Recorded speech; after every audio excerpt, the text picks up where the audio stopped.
అన్వేషణ యాక్చువల్‌గా నేను మీకు పెద్ద ఫ్యాను చెప్పాలంటే. అది ఫస్ట్. నేను పెద్ద ఫ్యానే. బట్ మీరేదైతే చెప్తున్నారో రివ్యూస్ చెప్పకూడదు. రివ్యూస్ అసలు చేయొద్దు. ఎందుకంటే వాళ్ళు 24 క్రాఫ్ట్స్‌లు వాళ్ళేదో కొన్ని వేల బడ్జెట్, వందల బడ్జెట్స్ పెట్టేసి వాళ్ళు సినిమా తీస్తే మీరు రివ్యూ చెప్పి పాడు చేయడం అనేది కరెక్ట్ కాదు అని చెప్పిర్రు కదా! దానికి ఆన్సర్ ఏంటిదంటే రివ్యూ చెప్పడం కరెక్ట్ కాదనేది 100% తప్పు. నేను దానికి ఒప్పుకోను. రివ్యూస్ అనేది ప్రతి దానికి ఉంటుంది. ఇన్ఫ్యాక్ట్ వాళ్ళు వాళ్ళు చేసిన వీడియో మీద కూడా మీరు చెప్పిన ఒక ఒపీనియన్ అవ్వచ్చు, దాన్ని కూడా రివ్యూ అనే అంటారు. అండ్ ఒక సినిమాకి సంబంధించి ఒక ఒక ఒక పర్సన్ ఒక సినిమా చూస్తున్నప్పుడు అతను వచ్చి చెప్పడం 100% అది వ్యాలిడ్, 100% అది ఉండాలని కూడా నేను చెప్తాను. ఆ రివ్యూస్ల వల్లనే ఇప్పుడు వచ్చే 365, 360 సినిమాలలో ఏది బెటరు అంటే దాని కొలమానంగానే మనం నిర్ణయం తీసుకోకపోవచ్చు, కానీ అది కూడా ఒక కొలమానంగా ఉంటుంది. అండ్ దాంతోపాటు ఇప్పుడు వాళ్ళు ఏదో 100 crores పెట్టేసి వాళ్ళని బాధ పెడుతున్నారంటే, ఇప్పుడు నేను ఒక 100 రూపీస్, 200 రూపీస్ పెట్టుకొని వెళ్ళాలన్నా కూడా ఆ మనీ కూడా నాకు ఎవరు ఫ్రీ ఇవ్వట్లేదు. నేను కూడా కష్టం చేసి, నేను కూడా పని చేసి ఆ డబ్బులు తీసుకెళ్ళి సినిమాకి పెట్టాలి. అండ్ దాంతోపాటు నేను టైం పెట్టాలి. ఎట్లాగైతే వాళ్ళు టైము మనీ పెడుతున్నారో, ఒక ఆడియన్గా నేను అంతే మనీ, అదే మనీ పెట్టి అది నా టైంని నేను ఇచ్చి వెళ్తున్నాను. అండ్ మీరు చెప్పిన ఆర్గ్యుమెంట్లో నేను ఒకటి అగ్రి చేసేది ఏంటిదంటే 100% వాళ్ళు చెప్పే విధానం మాత్రం అంత రూడ్గా ఉండకూడదు.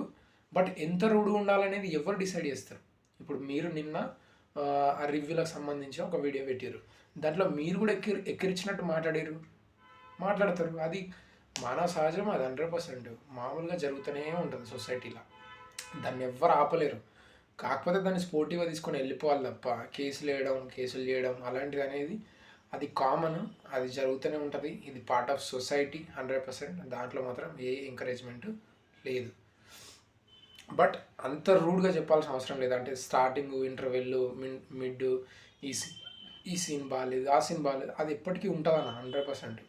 అన్వేషణ నేనైతే మీకు చెప్పదలుచుకుంది ఒక్కటే, రివ్యూలు అయితే ఉండాలని నేనైతే కోరుకుంటున్నా. అండ్ ఆడియన్స్ మనీ ప్రొడ్యూసర్గా వాళ్ళు 24 క్రాఫ్ట్స్ పెడుతున్నారో వీళ్ళు కూడా అంతే పని చేసి డెలివరీస్ చేసుకొని, లేకపోతే వాట్ ఎవర్ వర్క్ వాళ్ళు చేసుకొని వాళ్ళు కూడా అంతే ఎఫర్ట్ పెడుతున్నారు ఆ మనీ సంపాదించడానికి అండ్ ఆ టికెట్ డబ్బులు కొని పెట్టడానికి. అండ్ అది point of view. And review అనేది ప్రపంచంలో ఎప్పుడూ జరుగుతూనే ఉంటుంది 100% జరుగుతుంది కూడా. ఎందుకంటే దాన్ని ఆపడం అనేది ఎవరి తరం కాదు. ఇన్ఫ్యాక్ట్ అది లేకుండా ఏది ఉండదు. ఇప్పుడు మనమే అంతెందుకు మీరే ఒక వీడియో పెట్టారు, దాని మీద ఒక ఒపీనియన్ షేర్ చేస్తారు, ఒక కామెంట్ షేర్ చేస్తారు. కామెంట్ పెట్టమంటే అని మీరే అంటారు.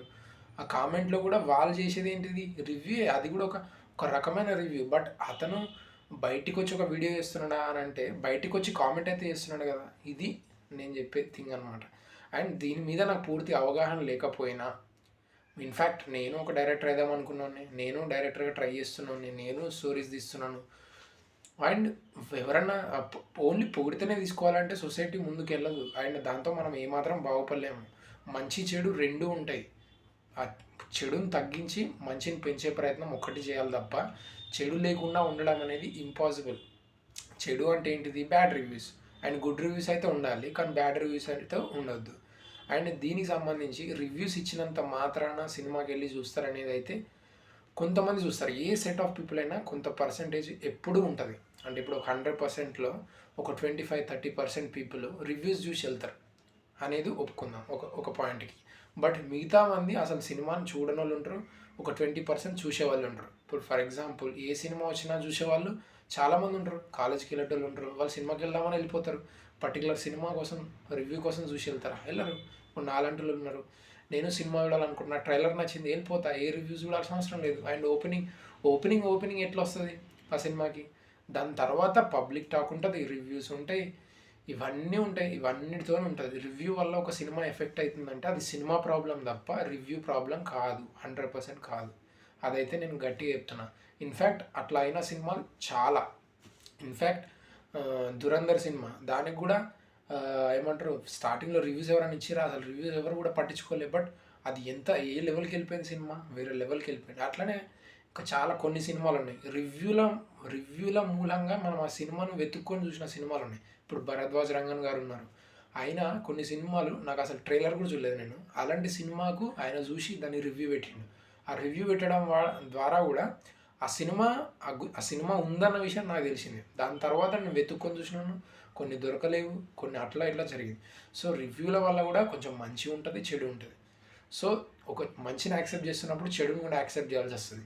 కాకపోతే మీరు చెప్పిన ఒకటే ఒక ఆర్గ్యుమెంట్లో నాకు నచ్చిన పాయింట్ ఏంటంటే, వాళ్ళు ఎంత ఎక్కిరిచ్చి మాట్లాడుతున్నారు ఇదని ఉంది కదా, అది ఒక్కటే కొంచెం నేను అగెనెస్ట్.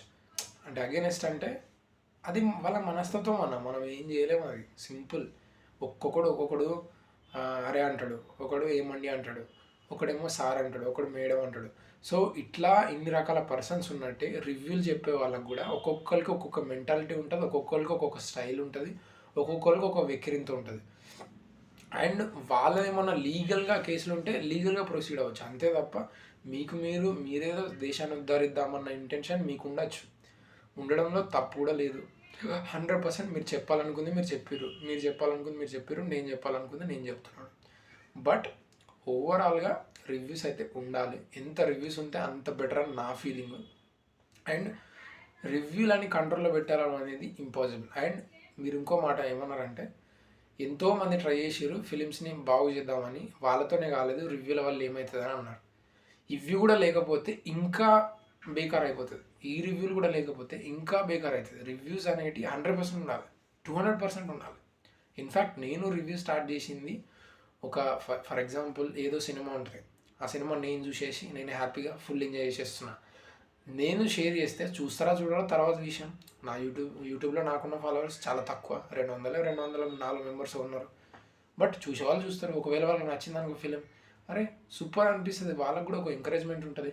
అండ్ ఈ షేరింగు అండ్ ఇవన్నీ మనం తీసుకుంటూనే సొసైటీ ఫామ్ అయింది. ఈ సొసైటీ అనేది ముందుకెళ్ళేది దానివల్ల. సో రివ్యూని మనం బ్లేమ్ చేయొద్దు, ఆ రివ్యూల మీద మనం బ్లేమ్ చేయొద్దు. అండ్ వాళ్ళ మీద కేసులు ఏదైతే అయినాయి అని చెప్పేసి అంటున్నారో అది ఎంతవరకు మనకైతే తెలియదు క్లారిటీగా. మీరు చెప్తున్నారని చెప్పేసి నేనైతే నమ్ముతున్నా. బట్ కేసులు దాఖలైనంత మాత్రాన దాని మీద వాళ్ళకి కోర్టుకెళ్ళి ఆధారాలు చూపించి ఇవన్నీ చాలా ఉంటాయి. అండ్ కొన్ని సినిమాలు నచ్చలే అనే చెప్తారు ఎవరైనా కూడా, 100% నో డౌట్. అండ్ వాళ్ళ కోట్లు ఎంత వాల్యూవో నేమ్ పెట్టే 100 రూపాయలు, 200 రూపీస్ లేకపోతే 50 రూపీస్ అది కూడా అంతే వాల్యూ అనేది నా డిసిషన్. ఎందుకంటే ఆ మనీ కూడా అంత సింపుల్గా రాదు. ఇప్పుడు ఎండాకాలం బయటకు వెళ్ళి ఒక 2 ఆర్డర్లు కొడితే తెలుస్తుంది.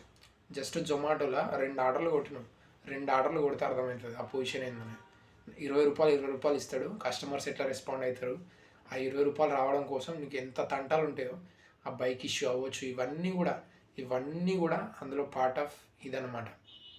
నేను వాళ్ళని మళ్ళీ మీరు ఇంకో మాట ఏమన్నారు, హీరోలు రెమ్యునరేషన్ తీసుకుంటున్నారు, ఇంత తీసుకుంటున్నారు అంత తీసుకుంటున్నారు అంటే, అరే వాళ్ళకి నచ్చింది వాళ్ళు తీసుకుంటారు, వాళ్ళు ప్రొడ్యూసర్లు ఇస్తున్నారు కాబట్టి వాళ్ళు తీసుకుంటారు, వాళ్ళ తప్పేముంది.